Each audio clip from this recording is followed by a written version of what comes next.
হৃদয় উজাড় করে আমি ভালোবাসি তোমায়, ভালোবাসি তোমায়।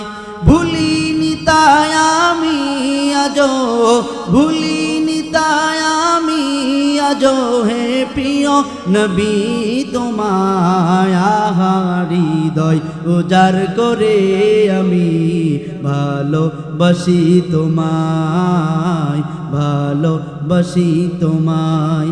থাকবে কত আর দূরে দূরে তুমি আমাকে ছেড়ে, থাকবে কত আর দূরে দূরে তুমি আমাকে ছেড়ে।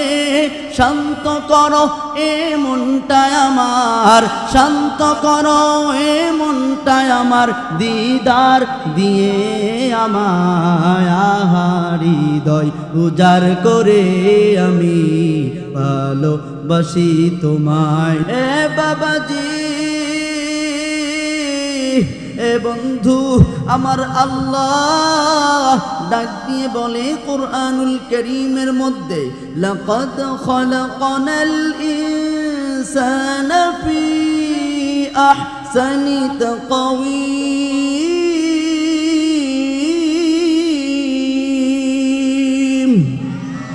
আমার আল্লাহ ডাক দিয়ে বলে, গোলাম আমি তোমাকে সৃষ্টি করেছি, তোমাকে যত সুন্দর করে সৃষ্টি করেছি, পৃথিবীতে অসংখ্য মাখলুক আমি সৃষ্টি করেছি, কোন মাখলুক আমি আল্লাহ এত সুন্দর করে সৃষ্টি করি নাই। বলেন না আল্লাহু আকবার। এ বাবাজি, কত সুন্দর করে কেমনে আমাদেরকে সৃষ্টি করলেন রে বন্ধু। এ বাবাজি, কোরআন থেকে একটু জেনে নেই বন্ধু আমার। সূরাতু আবাসের মধ্যে আমার আল্লাহ ডেকে দিয়ে বলেন, ফালইয়ানজুরিল ইনসানু মিম্মা খুলিকা, খুলিকা মিম্মা দাফিক ইয়াখরুজু মিন বাইনি والصلب والترائب।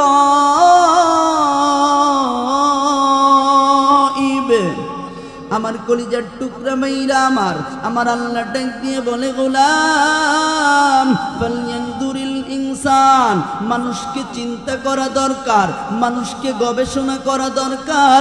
মিম্মা খুলিক, কোথায় থেকে তাকে সৃষ্টি করা হয়েছে। এ বন্ধু আমার আল্লাহ ডাক দিয়ে বললেন, গোলাম তোমাকে এমন একটা মেডিসিন আর পদার্থ থেকে আমি আল্লাহ তৈরি করেছি, যেইটা তোমার মায়ের বক্ষ পিঞ্জর আর বাবার মেরুদণ্ড থেকে সজোরে বেরিয়ে যায়। বলেন না আল্লাহু আকবার। এ বাবাজি, এ বন্ধু কোন জিনিস থেকে তৈরি করলো?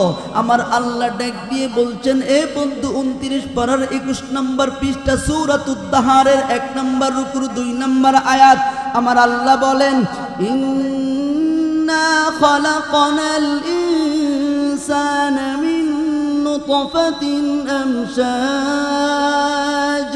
আমশাজিন নাবতালিহি ফাজআলনাহু সামিআন বাসীরা। আমার আল্লাহ ডাক দিয়ে বলে, গোলাম ইন্না খালাকনাল ইনসান, আমি আল্লাহ মানুষকে তৈরি করেছি মিন নুতফা। এ বন্ধু সামান্য নাপাক 2 ফোঁটা বীর্য থেকে। এ কলিজার টুকরা বাবারা, কেমনে আমাদেরকে কোন প্রক্রিয়ায় আমার আল্লাহ আপনাকে আমাকে দুনিয়ার জমিনে নিয়ে আসলো। এ বাবাজি, সূরাতুল মুমিনুনের 13-14 নম্বর আয়াত।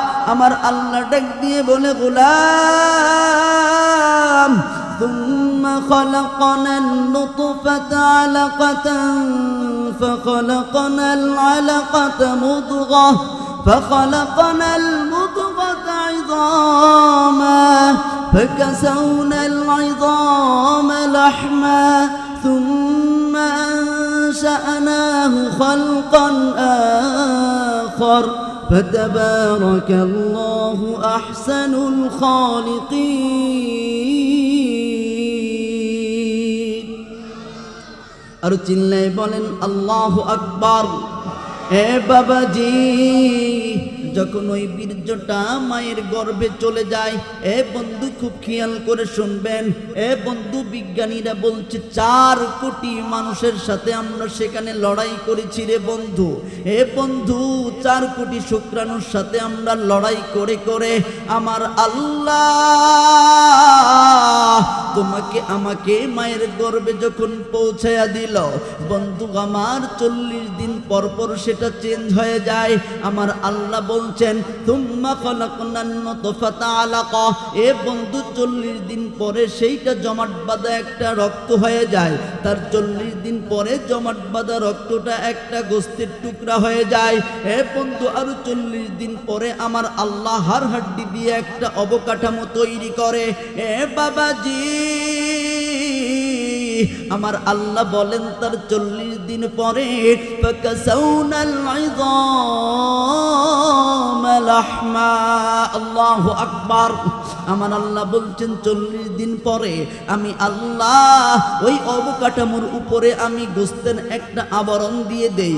বন্ধু আমার তার 40 দিন পরে আমার আল্লাহ তার মধ্যে তার কুদরতি রূহ ফুঁকে দেয়, সঙ্গে সঙ্গে বাচ্চা মায়ের পেটে নড়াচড়া শুরু হয়ে যায়। বলেন না আল্লাহু আকবার। এ বাবাজি তুমি আমি তো অনেক বড় টেনশনে, আজকে আমার রিজিক নিয়ে আমি টেনশনে আসি না নাই? এ বন্ধু কালকে কি খাবো সেই টেনশন আমার আপনার আছে না নাই? আমি আপনি যখন মায়ের গর্ভে ছিলাম আমার মাও কিন্তু টেনশন করে নাই, আমার বাবাও কিন্তু টেনশন করে নাই, কথা বলেন ঠিক কি না? কিন্তু আমার আল্লাহ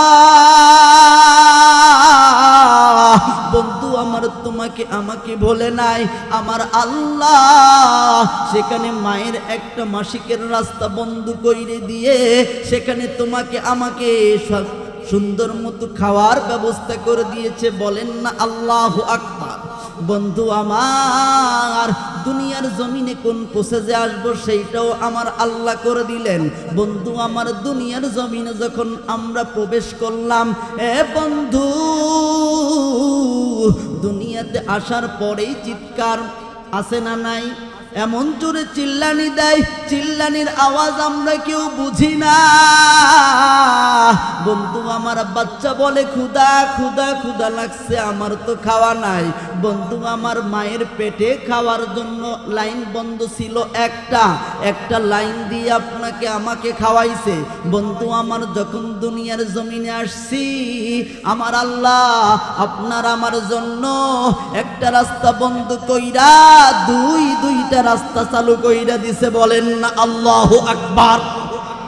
এ বন্ধু যদি মায়ের ওই দুধটা যদি বেশি ঠান্ডা হয়ে যায় নিউমোনিয়া হওয়ার সম্ভাবনা আছে না নাই?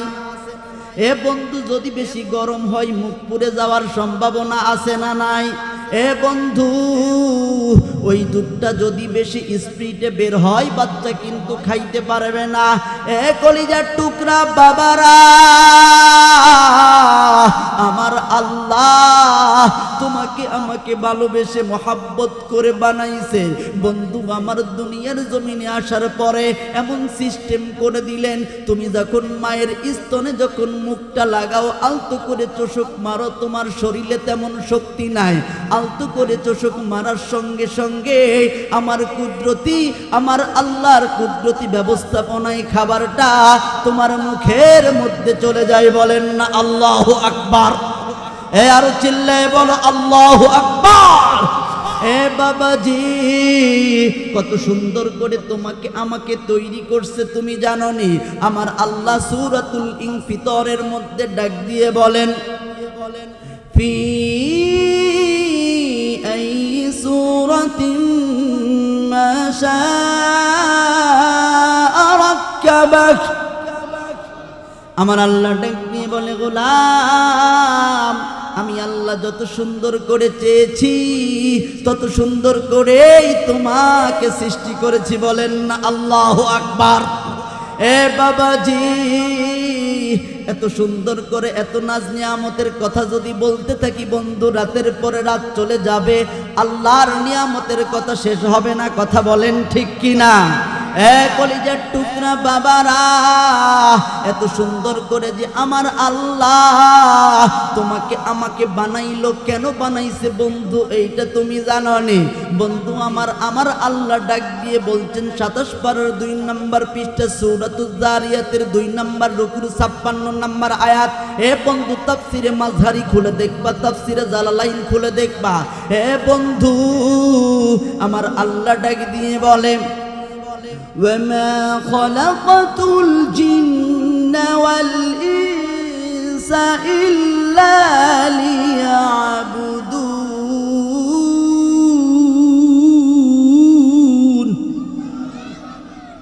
আমার আল্লাহ ডাক দিয়ে বলে গোলাম এত সুন্দর করে তোমারে বানাইছি, এত কিছু নাজ নিয়ামত তোমাকে দিয়েছি।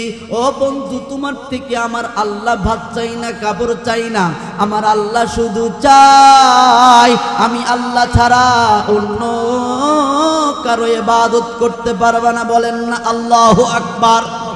এ বন্ধু অন্য আয়াতে আমার আল্লাহ ডাক দিয়ে বলছেন ওয়া ক্বাদা রাব্বুকা আল্লা তা'বুদু ইল্লা ইয়্যাহ।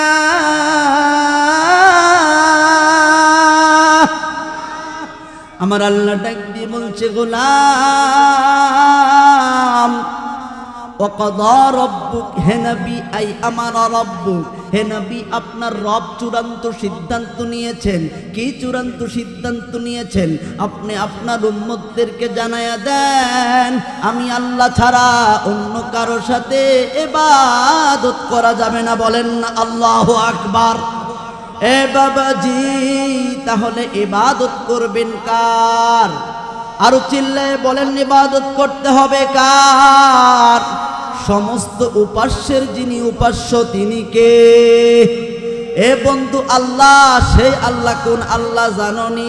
আমার আল্লাহ ডাক দিয়ে বলছেন হুয়াল্লাহুল্লাযী লা ইলাহা ইল্লাহু আলিমুল গায়বি ওয়াশ শাহাদাতি হুয়ার রহমানুর রহিম। হুয়াল্লাহুল্লাযী লা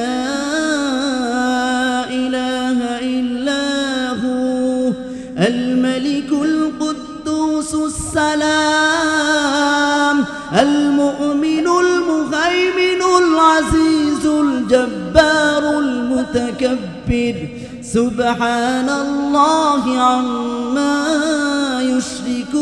يشركون هو الله الخالق البارئ المصور له الأسماء الحسنى يسبح له ما في السماوات والأرض وهو العزيز الحكيم। আমার আল্লাহ কোরআনুল কারীমের মধ্যে জানাই দিলেন গোলাম আমি তো সেই আল্লাহ যিনি দৃশ্যের খবরও জানি অদৃশ্যের খবরও জানি। বলেন না সুবহানাল্লাহ। এ কলিজার টুকরা ভাইরা আমার, যিনি সব কিছুর খবর রাখেন তিনি কে? আরো চিল্লায় বলেন তিনি কে? বন্ধু আমার ওই আল্লাহর ইবাদত করার দরকার আছে না নাই? ইবাদত মানে কি আপনারা জানেন? ইবাদত বলতে আমরা বুঝি শবে বেরাতের রাত্রিতে মসজিদে খালি হুবড়ি খেয়ে পড়া। কথা কি আমি এলাকায় মনে হয় না? শবে মেরাজের রাত্রি গিয়ে খুব হুমড়ি খেয়ে পড়া, ঠিক কিনা? রমজানের প্রথম 5 তারাবির লোকজন মসজিদে জায়গা হয়, শেষের 3 দিন মসজিদে জায়গা, 27 রাত্রি তো কথাই নেই, ঠিক না বে ঠিক? কলিজার টুকরা ভাইয়েরা আমার, শুধু নামাজ রোজা হজ যাকাত এইটার নামই শুধু ইবাদত নয়। খুব ভালো করে বুঝবেন, ফি কুল্লি হালাতিন ফি কুল্লি মাকানিন ফি কুল্লি জামানিন, সর্ব অবস্থায় সর্বক্ষেত্রে সব সময় যার আদেশ নিষেধ মেনে চলবো তিনি কে? সেই আল্লাহর আদেশ নিষেধ জীবনের প্রত্যেকটা সেক্টরে মেনে চলার নাম হচ্ছে ইবাদত। বলেন সুবহানাল্লাহ। ভাই আমার কথা কি বুঝতেছেন? কি বোঝা যাচ্ছে? আচ্ছা কলিজার টুকরা ভাইয়েরা আমার, তাহলে ইবাদত করবেন কার? আরো চিল্লায় বলেন, ইবাদত করবেন কার? কলিজার টুকরা ভাইয়েরা আমার, আজকে বিশেষ একটা ইবাদতের কথা বলবো, যেটা আল্লাহর ইবাদত করা কি ফরজ না নফল? ফরজ না নফল? পিছনের ভাইরা মনে হয় বোঝে নাই, ফরজ না নফল? যুবকরা কথা বলতে হবে, ফরজ না নফল? আমার যুবকদেরকে এক শ্রেণী লেগেছে, আমার যুবকদেরকে তারা নাস্তিক্যবাদের দিকে ঠেলে দেয়, কথা বলেন ঠিক কিনা? এই জন্য আজকের যুবকরা গানের মঞ্চে যায় না, আজকের যুবকরা নৃত্যের সেই বেহায়াপনার দিকে যায় না, আজকের যুবকরা তাফসিরুল কোরআনের মাহফিলে আসে, কথা বলেন ঠিক কিনা? আমি মুগ্ধ হয়েছি পাঠানপাড়া কর্তৃপক্ষের আপ্যায়নে, আলহামদুলিল্লাহ। যিনি ডিরেকশন দিয়েছেন, যিনারা ডিরেকশন দিয়েছেন, মুরব্বী, তাদেরকে আমি সালাম জানাই, তাদেরকে আমি শ্রদ্ধা জানাই যে তাদের এই সম্পদগুলো তিনারা সংরক্ষণ করতে পেরেছেন, বলেন আলহামদুলিল্লাহ। ভাই আমি কি একজন মানুষ, আমাকে ফুলের তোড়া দিয়ে তিনারা সৈয়দপুর থেকে রিসিভ করেছেন, বলেন আলহামদুলিল্লাহ। আমার মতো পৃথিবীর মধ্যে সবচাইতে নিকৃষ্টতম গোলাম, নিকৃষ্টতম আবেদ আমি, কিন্তু আমার মতো নগণ্য গোলামকে তিনারা ফুলের তোড়া দিয়ে, অনেক যুবকরা সেখানে গিয়ে তিনারা রিসিভ করে নিয়ে এসেছেন এবং তাকবীর দিতে দিতে নিয়ে আসছিলাম, আর আমি আল্লাহর সেই কালাম আল্লাহর একটা আয়াত আমি বারবার তেলাওয়াত করছিলাম, অত ইজ্জু মান তাশা অত জিল্লু মান তাশা। আল্লাহ চাইলেই সম্মান বাড়াই দিতে পারেন, চাইলেই সম্মান নিতে পারেন। কলিজার টুকরা ভাইয়ের আমার, এই জন্য পাঠানপাড়ার মুরব্বীদেরকে আগে আমি স্যালুট জানাই, তাদের জন্য দোয়া করি, আল্লাহ তাদের হায়াতকে দীর্ঘায়িত করুন, সকলে বলে আমিন। আর যে মায়েরা এই পাঠানপাড়ার সন্তানদেরকে জন্ম দিয়েছেন, ওই মায়েদের হায়াতকেও আল্লাহ আরো দীর্ঘ করে দিন, সকলে বলে আমিন। কলিজার টুকরা ভাইয়ের আমার, যুবকরা কি আছেন তো? আপনারা থাকবেন তো? কলিজার টুকরা ভাইয়ের আমার, যুবক যুবতী মা বোনেরা, সকলেই এই কথাগুলো আমার দিল দিয়ে একটু বোঝার চেষ্টা করেন। ওয়াজ সারা রাত শুনে লাভ নাই যদি না মানি, কথা বলেন ঠিক কিনা? আমার আল্লাহ রাব্বুল আলামিন বন্ধু আমার নামাজকে তার সাথে তার ইবাদত করাকে যেমন ফরজ করে দিয়েছেন, বন্ধু আমার আমি একটা আয়াত তিলাওয়াত করেছি, আমার আল্লাহ বলছেন وَقَضَى رَبُّكَ أَلَّا تَعْبُدُوا إِلَّا إِيَّاهُ وَبِالْوَالِدَيْنِ إِحْسَانًا। কলিজার টুকরা যুবক বাবাজিনা, খুব খেয়াল করে শুনবেন, আমার আল্লাহ ডাক দিয়ে বলছেন, ও গোলাম, আমার ইবাদত করা যেমন ফরজ, মা বাবার সাথে সৎ আচরণ করাটাও তেমন ফরজ, বলেন না আল্লাহু আকবার। বাবাজি, একজন সাহাবী গিয়ে জিজ্ঞেস করলেন, ইয়া রাসূলুল্লাহ, ইয়া হাবিবাল্লাহ, আমি জান্নাতে যেতে চাই, আমি কেমনে জান্নাতে যাব? আল্লাহর নবী বললেন, যাও তোমার মা বাবার খেদমত করো, তাইলেই তুমি জান্নাতে যাইতে পারবা, বলেন না আল্লাহু আকবার।